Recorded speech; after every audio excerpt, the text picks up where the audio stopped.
Vous est-il déjà arrivé de vous sentir submergé par vos émotions, comme si votre colère, comme si votre stress ou vos doutes prenaient le volant de votre vie? Et si je vous disais qu'il existe une façon simple de reprendre le contrôle, d'y voir un petit peu plus clair et de gérer votre quotidien bien plus sereinement. Aujourd'hui, on va parler de comment prendre de la hauteur pour appréhender vos émotions et vivre bien mieux. J'espère que ça va changer votre façon de voir les choses. Alors, pourquoi nos émotions nous contrôlent parfois? Imaginez votre esprit comme une maison avec plusieurs pièces. Il y a une pièce pleine de désirs, il y a une pièce avec plein de souvenirs qui sont enfouis, et puis il y a aussi une pièce dans laquelle c'est le bordel, où tout est un peu désorganisé. Et parfois, une émotion surgit comme une tempête. Elle vient d'une partie cachée de vous, un vieux souvenir ou une envie que vous ne comprenez pas toujours. Et tout ça, c'est bien normal. Nos émotions ne viennent pas de nulle part. Elles sont souvent liées à des expériences du passé ou alors à des besoins profonds dont on n'a pas encore conscience. Par exemple, vous vous énervez sans raison, sans savoir réellement pourquoi.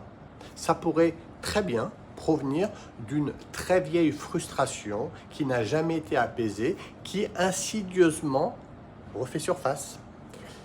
La clé, c'est de ne pas se laisser emporter, de ne pas se laisser happer, mais de comprendre d'où cela provient. Facile à dire, hein, j'entends. Comment on fait pour ne pas se noyer dans cette tempête, pour ne pas se noyer dans cette tornade? C'est là qu'on apprend à prendre du recul. Prendre du recul, c'est quoi? Ça veut dire quoi? Prendre du recul ou prendre de la hauteur, c'est comme grimper au sommet d'une montagne pour voir le paysage en entier, sous un angle qui est totalement différent. Au lieu de rester coincé dans le feu de l'action, eh bien, vous vous mettez en mode observateur. Vous regardez vos émotions, vous regardez vos pensées sans vous laisser happer. Vous réduisez ainsi le pouvoir de vos émotions sur vous. C'est une sorte de gestion émotionnelle. On appelle ça, dans mon jargon, se mettre en métaposition. Ça ne veut pas dire qu'on refoule ces émotions. Pas du tout, bien au contraire. Ça veut dire qu'on les écoute, ça veut dire qu'on les comprend, et ça veut dire qu'on choisit comment avancer.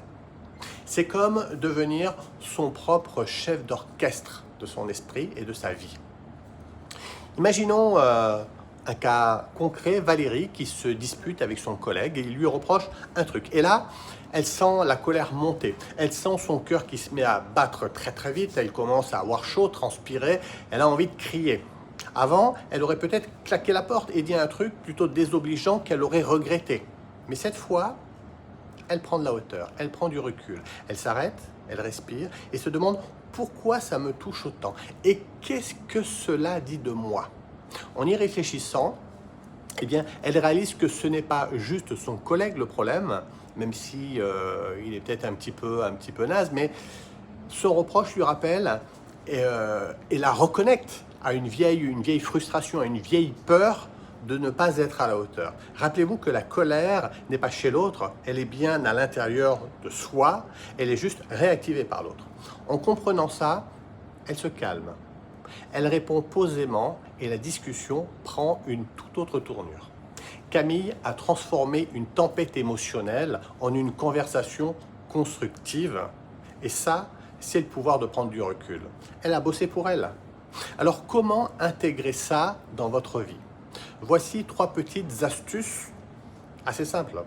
1. Lors d'une tempête émotionnelle, je prends 5 secondes pour me poser, pour respirer. Ça ralentit la tempête. 2. Posez-vous une question clé. Qu'est-ce que cette émotion est en train de me dire? Encore une fois, ça permet de prendre du recul, ça aide à creuser sans juger. Tenez pourquoi pas un petit carnet pour noter vos émotions et ce qui les déclenche. Avec le temps, vous verrez des schémas apparaître récurrents et ça deviendra plus facile de gérer ces émotions. C'est comme muscler votre esprit. Plus vous pratiquez et plus vous devenez maître de vos émotions et pas l'inverse. Bien. Prendre de la hauteur, c'est reprendre le contrôle de votre vie. Vos émotions ne sont pas vos ennemis, elles sont des signaux, elles sont des indicateurs, elles sont des indices sur qui vous êtes et ce que vous souhaitez vraiment.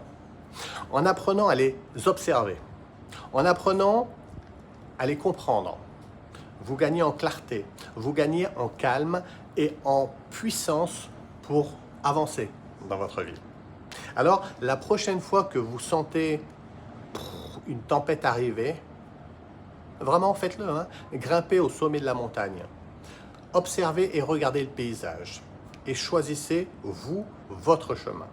N'oubliez pas, vous avez le choix, hein? Vous avez toujours le choix. Ne rien changer, vous laisser envahir et le payer après, parce qu'inévitablement vous le paierez, ou alors apprendre dès maintenant à contrôler.